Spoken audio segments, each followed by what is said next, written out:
Hi, you are watching Discover Agriculture channel. Now we will show a video on building a small polyhouse.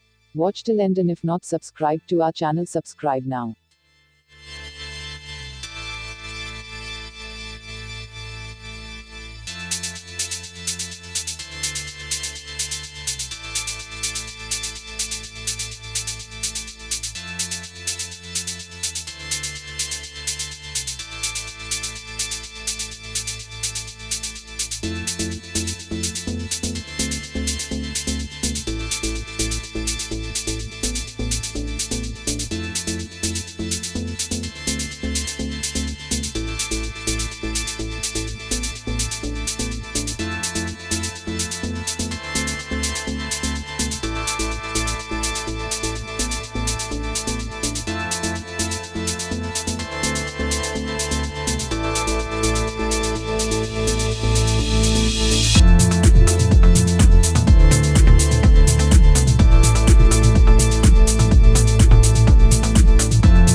The crops grown in open field are exposed to vivid environmental conditions, attack of insects and pests, whereas the polyhouse provides a more stable environment.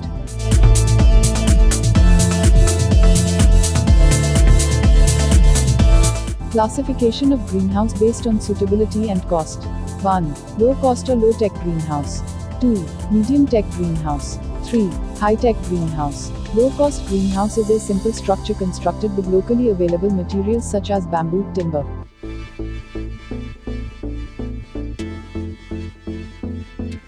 Advantages of containers in greenhouse production. Increase in production capacity by reducing crop time. High quality of the greenhouse product. Uniformity in plant growth with good vigor. Provide quick takeoff with little or no transplanting shock. Easy maintenance of sanitation in greenhouse. Easy to handle, grade and shifter for transportation. Better water drainage and aeration in pot media. Easy to monitor chemical characteristics and plant nutrition with advanced irrigation systems like drips.